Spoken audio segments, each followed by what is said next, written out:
Mayong buntag mga suking tigpaminaw, mga higala sa kahanginan, diri sa DYSR 95.1 FM. Dumagati, og sa atong mga Facebook Live viewers diha, may buntag kaninyo. Og ako kini si Jelda, og atong kauban karon sila ni Evangelist Mav, og Dr. Faulkner Faith Mascardo, alang sa paghatag espirituhanong pagkaon para sa atong mga kalag.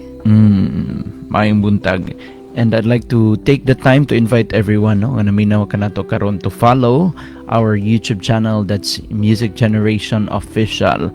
O kaya po dog kalimot, no, to follow, of course, tanan po nato nga streaming platforms when it comes to the music that we are streaming. We have Spotify, Apple Music, we also have YouTube Music. And ato ang mga Facebook pages natay CB Church Connect. We have Counterflow, we have Sifts of Scriptures, and Music Generation. Mayong buntag. At ay great sila Evangelist. So may buntag sab na sa atong kauban karon diri sa Facebook Live, ana sila ni Manase og si Athena or si Shantan, ani asab si Willing Sita og si Richie Piñas. Hey, mayong buntag. Okay, sugdan na nga to ang Sabado, atong Saturday Evangelism with prayers. Ang linod kasi na nga, kadadlaw to bagampo. Mao. Amen. Sangot na Evangelism, nasigira mag-linog. Oh, Linog, sigira. correct. Kalamidad, hindi mo silbi dito magampo eh. Magampo ta manghigala. Amo langit nun, no, mahigugmaon nga Diyos, amahan sa tanan, mga katawhan. Ikaw ang tinubdan sa kinabuhi o walay makatupong sa imong gahom o sa imong pagkalabaw. Pasalamat kami, nagaday kanimo labi na namo nga imuhang giluwas gikan sa mga katalagman. Kung doon na may mga pagbadlong, pagpahimangno, pagdisiplina, pagpahinumudong, alang usab kini amahan sa among kaayuhan. Daghang salamat nga wala ka nagundang sa pagpitol, sa pag disiplina ka na mo aron nga maporma ang amuang pagkatao, may mong liwat si mong anak na si Kristo. Usab makita ang imuhang kinaiya diri sa among mga kinabuhi. Daghang salamat nga tibuok Pilipinas imong gibantayan, imong giamuma, gimuhang kitagad. Salamat sa pag kontrolar sa tanan ng mga trahedya o mga kalamidad na mahan nga gayud na maangin ang bisan kinsa nga nakinahanglan sa imong proteksyon. Kampo kami ang tanan ng mga nagtinarong ug nangalagad kayud nagasunod kanimo. Adunay pinasahi nga proteksyon ug pabor bisan pa man mahan sa amuang ekonomiya sa among nasod.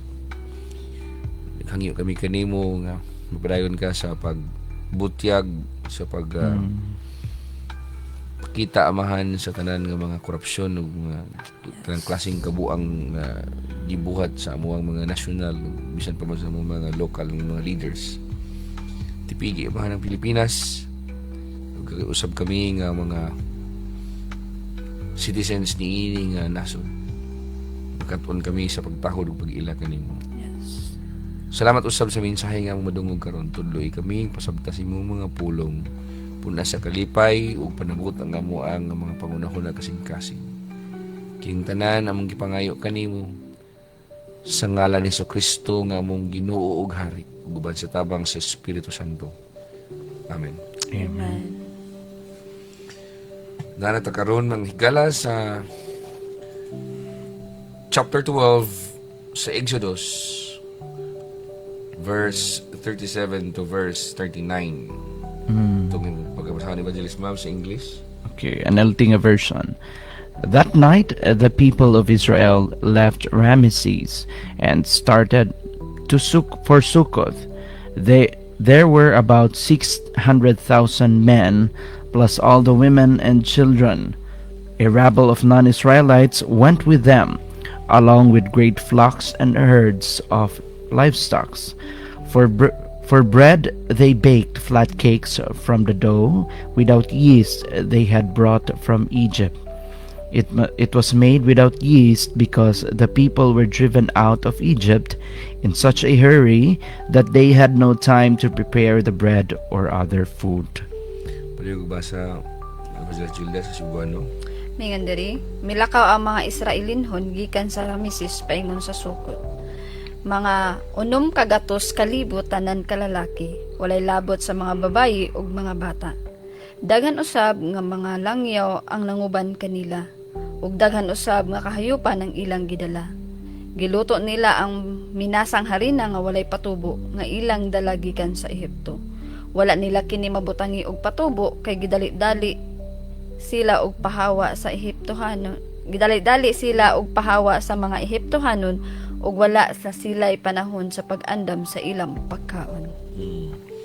Pwede ko balik basa Evangelist Mav sa King James nga version. King James Version. Sige. Ako basahan mga kaigsoon sa King James nga version. Let me look for King James Version. So, and the children of Israel journeyed from Ramesses to Succoth, about 600,000 on foot that were men, beside children. And a mixed multitude went up also with them, and flocks and herds, even very much cattle. And they baked unleavened bread, cakes of dough, which they brought forth out of Egypt, for it was not leavened, because they were thrust out of Egypt and could not tarry, neither had they prepared for themselves any victual. So ang pinaka key words dia Evangelist Mav is mixed multitude. Okay, so ato ang mensahe ni kabuntagon mga higala, mixed multitude. Nagdunay usa sa New Living Translation ng Evangelist Mav nag-ingon diha nga rabble. Bot pa sa bot mga pundok na sa mga tao Evangelist Mav na nagkalain-lain na walay nangulo nila. Sagol na sa tanan diha. Basta kay dagang ni kuyog sa paggikan nila, nagikan sila sa Rameses paingon sa Sukkot. Ang mga Israelita ning panahon na ang mga lalaki ng mga Israelita naas mga 600,000 walay labot walay labot walay ipay man sa ang mga babae ug mga bata. So niimo siya nga lantaw dinhi siya muubos Evangelist Mav og 1 million. Dili mo busog 1 million. Then nagbakta sila, mikuyog usab kinila ang dakong panon sa mga nagkalain-laing mga tao. Mixed multitude. Muna siya Evangelist Gilda. So ato nga tagag pagtagad kining mixed multitude. Kining mga nanguyog ba? Ha? Di sa ato tagag pagtagad ron kining mga nanglakaw nga 600,000 nga mga lalaki o pilabot ng mga babae o ilang mga anak. Ato sa tagag pagtagad ning mga nanguyog nila.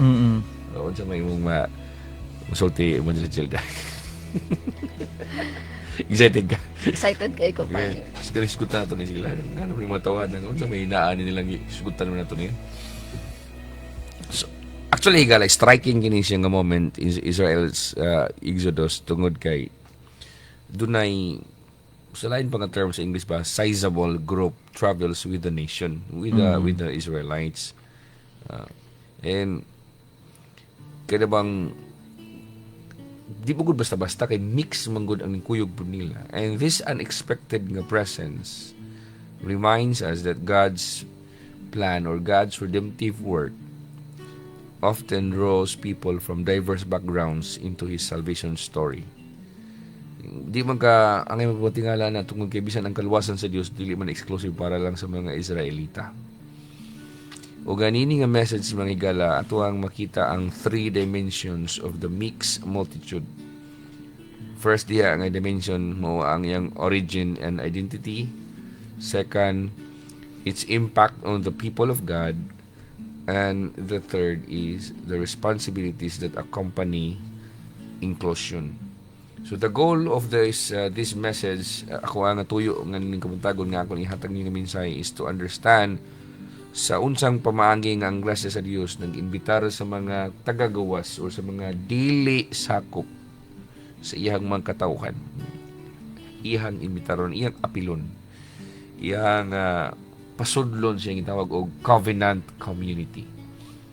Kanang ang community man gud sa Dios, mga higala, dili na sama sa tong community nga basta konto wala sa mo apil. Ang community sa Dios kina na siya kasabutan, na ay covenant, na ay mga balaod, na ay mga kasabutan. Ug ato masabtan usab karon sa tuwang mensahe and how the church can welcome and disciple all who come to Christ. So gamay lang ang context mga higala alang sa mga bag-o pa namati nini nga itong mensahe. Taon-taon din kita sa series nini. Gani sulod sa 2025 hutdo na to ning si Prodigy da karot aning Exodus even now.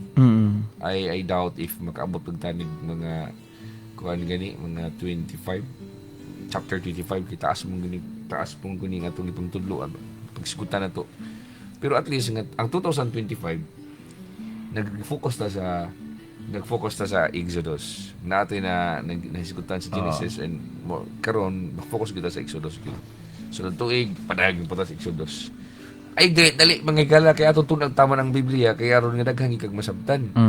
And kung ikaw bago pa ka namati karon, ang hitabo diay niini mao nga sa kanang Passover nila, gabi na siya nga hitabo.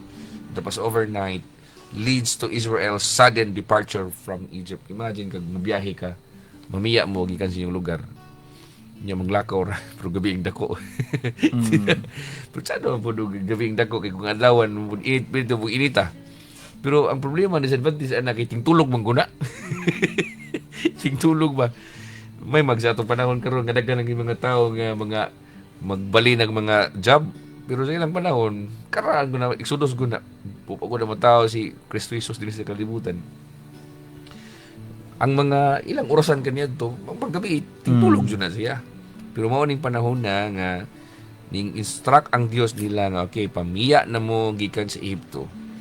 Ang Dios mismo nag-guide kanila pinagi cloud and gifting the people with resources and protection. Now, if malando ka sa verse 37, nag-record na diya that there were about 600,000 men on foot. Lakaw na sila, wala nang sakay sila kabayo, wala sila nang sakay, ug bisan unsang mga hayop kay mga pobre ba sila, Evangelist Gilda. Pobre ba sila, puro ra bagin sila mga slaves. Ngano ba yung taon ka asa mga kabayo 600,000 ka bukas Mao. Bisa pag ka magkuhan ka, mag-XRM ka motor ka, hindi ka asa man tamangita na sa itong panahon. Dagana man lang kayo, in demand man kayo ni panahon na Evangelist Gilda. And besides, kanang 600,000, dili lang na siya higalaha nga kanang mga lalaki ra, mga tatay ra, or mga lalaki, or mga batanon nga mga lalaki. Kanang 600,000, dugangan pa na siya sa ilang mga asawa or sa mga babae o sa mga anak ng mga bata. So, this implies a large coalition of people leaving Egypt. Dako gini kayo. And akong nakapakuas ang attention kaning pag-mention sa verse 38 nga adunay dakong panon sa mga tao nga nagkalain-lain ang ilang mga rasa, ang ilang mga kaliwat, mga mixed multitude. So mga kaning Egypt magud panahon na Evangelist Mav kay ang ilang naulipod kay dili man Israelita ra, pati itong mga tagalaing mga nasod nga naabot dito ila gibang ulipon. So ang ilang itabo nila kung dili ka Egyptian, automatic ka ulipon. So pag nisakay mo sa panahon ni Evangelist Gilda, pag rantaw nila ng mga Israelita gipagawa sa Dios sila pwede ba apil. Pwede mo kuyog pos lamang nagagawas na.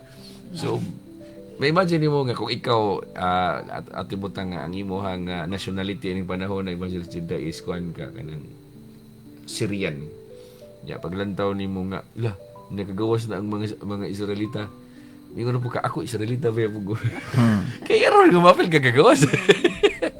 So ang problema lang ani nila kay wa sa klarong pangulo kay di man gud sila wa man sila kanang di ba sila Israelita ang basically ang giluwas sa Dios, ang gitagag pagtagad sa Dios ang Israelita raman. Kay mo gibuhi nganong Dios nga si kasabutan nining mga tawana kay mga kaliwat sila ni Abraham, ni Isaac ug ni Jacob. Apan nga kung ganahan nini kay naapil din niya ang mga non-Israelites who were drawn to God's saving acts. So dadalahin noon sila na naapil sila sa kaluwasan nga gihatag sa Dios.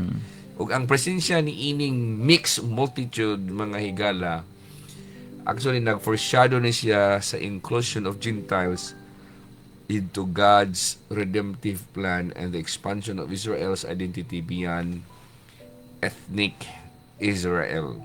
So akong klarohon sa Cebuano, kini nga nganong akong ni siyang i-appeal nga mensahe tungod kay naghatag ni siya pasiuna nga anino sa paglangkob sa Dios sa iyahang paghatag og kaluwasan dili lamang sa mga Israelita kundi dili pud bisan sa mga dili Israelita. Apil niya ang mga Filipino. Apil ta niya na. So inclusion sa mga Gentiles, apil ang mga Filipino niya na.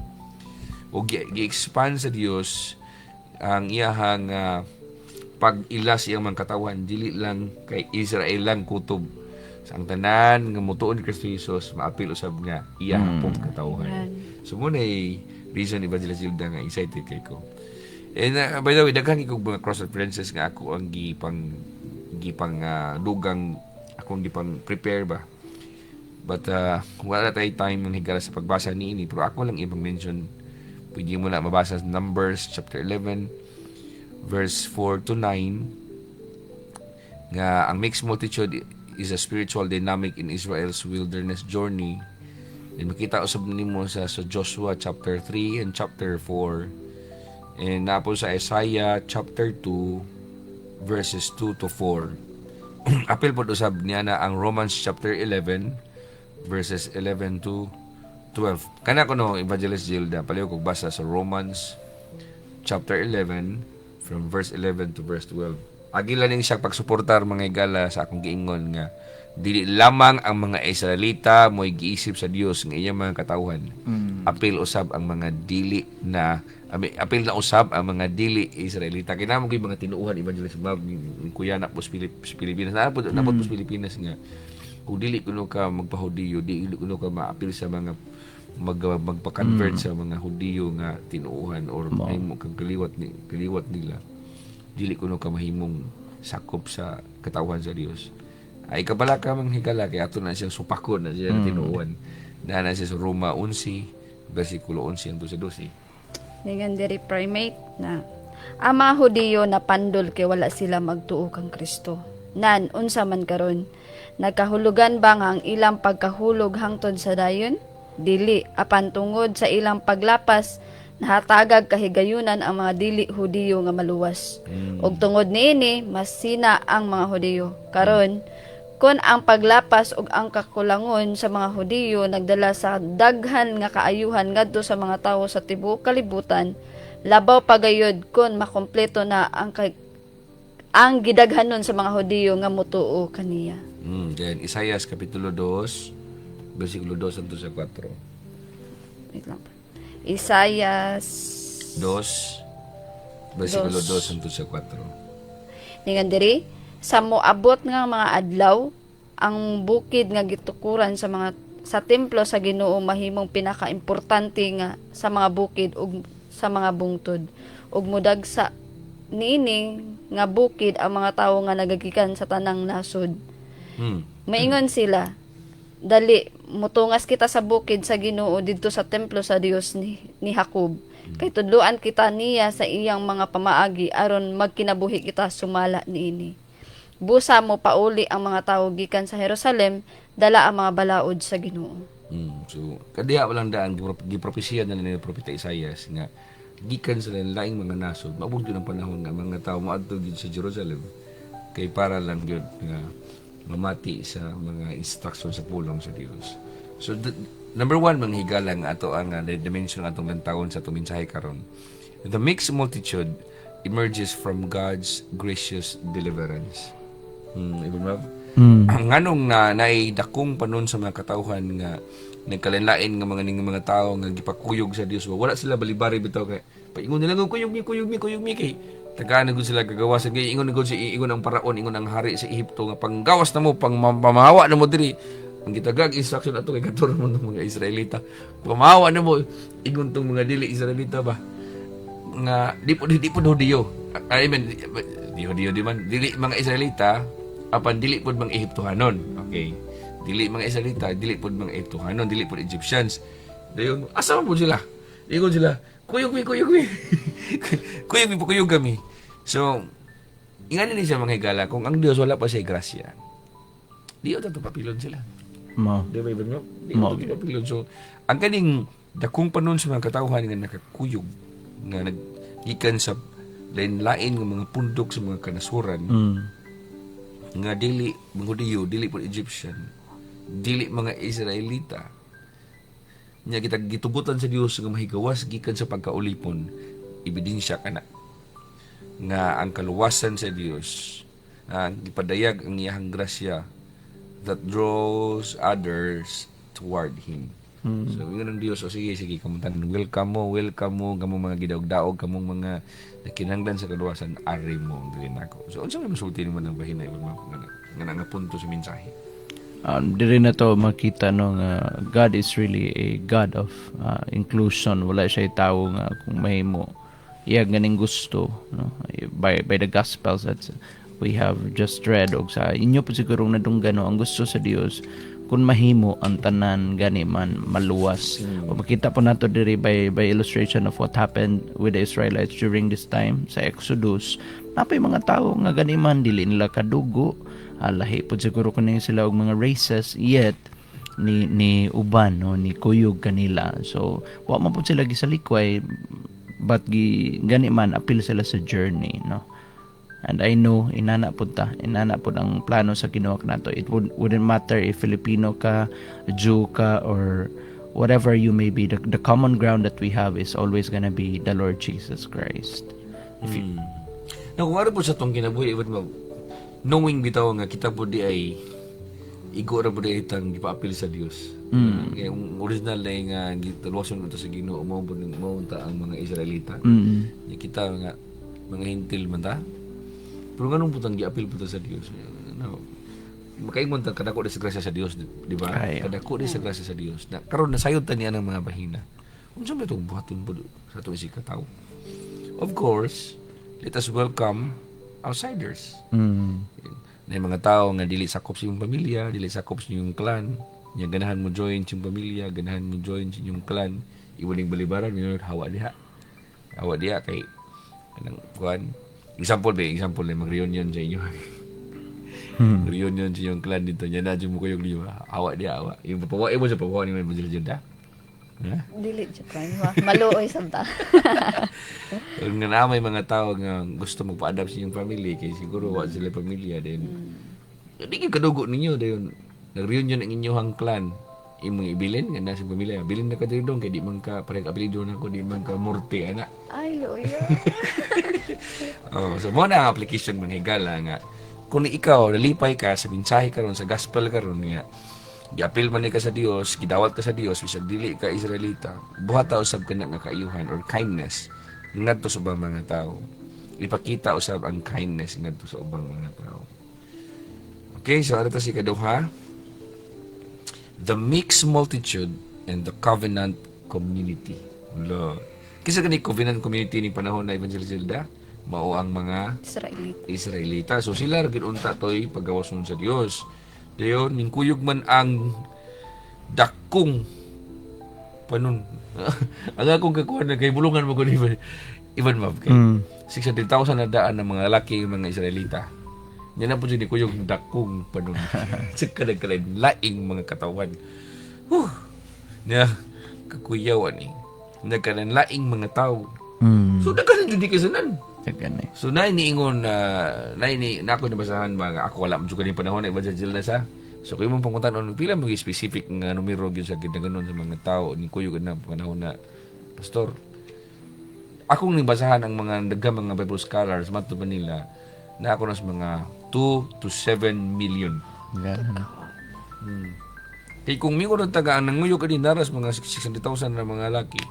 Mga laki pa nawawin na po sila mga babae o sa mga asawa o mga anak nila. So ating butang ating butang na sila usa ka anak, usa ka asawa nila di times 3 na daan. 1.2 na. Dayon napay mga dakong panon sa mga katawhan nanguyo. Kadaghan na. Wow. May mga tagsabuton na nga okay na yung mga manipipilang mga nunguyog. Dako na siya. So kung mo lang tawan mga higala, inclusion of others or outsiders, yeah, muna ang theological explanation ba? Raises questions about identity, purity, and obedience. So ang verse nga itong nadungog mga higala, nag-invite niya siya sa Israel to maintain covenant fidelity while acknowledging the humanity and potential of those beyond ethnic Israel. Kaya bisan, ang gusto sa Diyos nga, naamay nanguyog ninyo nga dakong panon sa mga dili inyo kadugo, di inyo kaliwat, mix ng multitude. So, maghatag ni siya pangutana nga may tungod sa identity, sa purity, and obedience. O nga kinahanglan ang mga Israelita nini ma-maintain nila ang ilang faithfulness, ang ilahang faithfulness, ilang fidelity sa kasabutan. While ilhon po nila nga ang mga katawhan nga dili kadugo nila, wala nagpasabot nga dili kadugo nila, nga mingon sila nga di na mutaw. So, ilhon lang gyapon bisan tuod og gipasagol sa Dios ni mga tawhan na pero di ko ng Diyos nga kamo gyud Israel, kamo gyud ang akong original ni sa Old Testament ha, kamo gyud ang original nga mga akong kasabutan nga mga katawhan sa kasabutan. Kamo magitinuod ng kaliwat ni Abraham, ni Isaac, ni Jacob, sumo man mga tawhan na. Dahil ako ganahan ibon ma'am kay the presence of the mixed multitude foreshadows the inclusion of Gentiles into the people of God through faith in Christ. So fulfilling the Abrahamic blessing to all nations.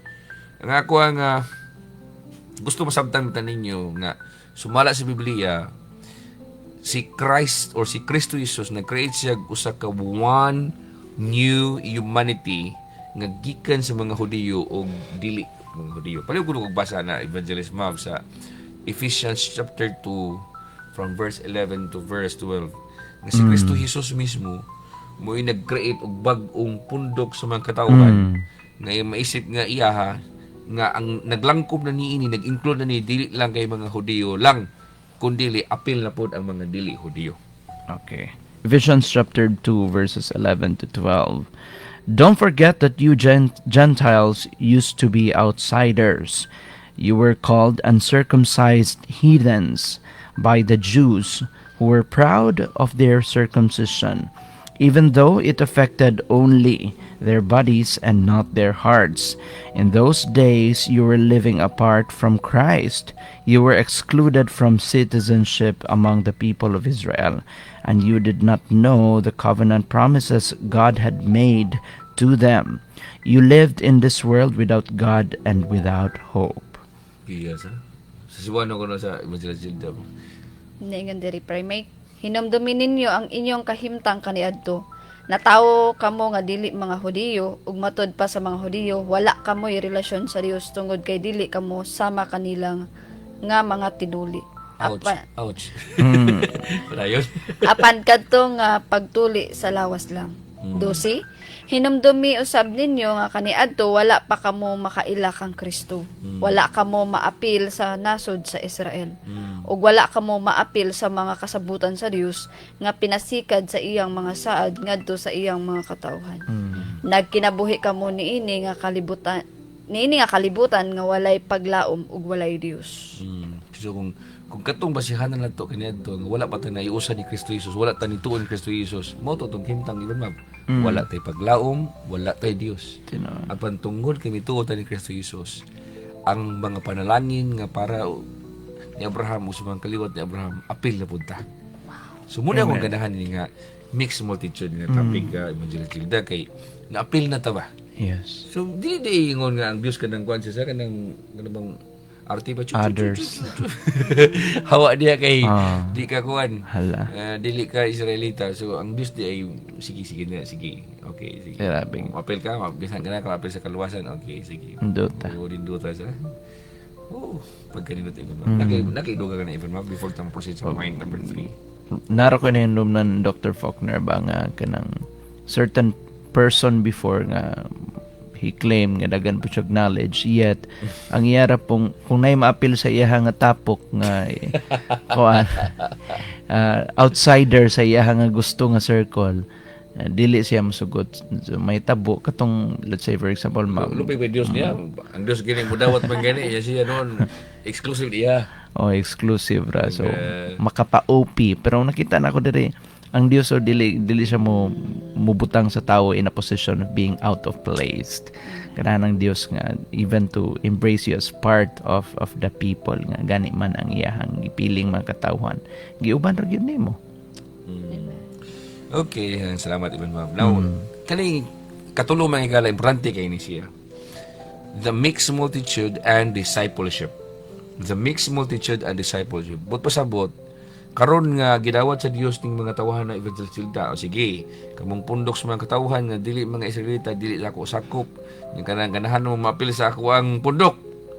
So, ang pangutan na karon, anda bon mo nga butuman sa sugo. Anda mo bon mo nga mabuhat sa mga balaod. Anda mo sabon mo nga disiplinahon. Anda mo nga pormahon ang inyong kinabuhi. May mo ba ni pangutana? So, wala nang pasabot nga, ingani ni siya. Evangelista, wala nang pasabot nga abi kay giluwas sa Ginoo kini tuotan Kristo Jesus nga dili na punta mutuman sa mga mga pagpadlong, mga pagdisiplina kay naapil naman tas community sa Dios. So muna sa karang sa evangelismo, so bang mga pastor sa mga Kristohanon kay ilang una nila kay abi kay Kristohanon na sila, abi kay nituo sila ni Kristo Jesus sa ilang sa grace sa Dios ug sa ilang pagtuo ni Jesus. Mingon sila nga ay dili ra mi ang disiplina, dili ra mi nang mabadungon mi kay ang importante nga luwas mi. Kasi masulti mo na evangelista. Yeah? Kuan primate kana bitang natuo ka nga kananingon kan nga nituo ka ni Ginoong Hesus or Kristohano na ka apan ang imong pamatasan kay dili sama ni Kristo nagay mga panahon nga na kinahanglan jud kang gi-correct kay ang imong pamatasan i-claim ka nga Kristohanon ka pero dili man pang Kristohanon ang imong pamatasan. Kaya ba mga pinakimundugan nga na? Ako madugang siguro na Dr. Faulkner, no, kay dagang mga tao karon nga just because it takes some effort to learn, no, sometimes nga ilan lang i-neglect. To me ba akong sorry not to blanket this to everybody, pero makaingon ko nga tinapulan gyud kaayo ng moingon ta nga inana, no, nga dili na lang ta mukat-on sa pamaagi sa Dios or gani man dili na to include atong self kay well basically that's gonna be easier kay you don't need to learn anything na lang man ang inyara kay magkantara mo magsimbay na but there are so many nga mga pamaagi things gani mga lagda ang gihatag ang Dios that we should live by.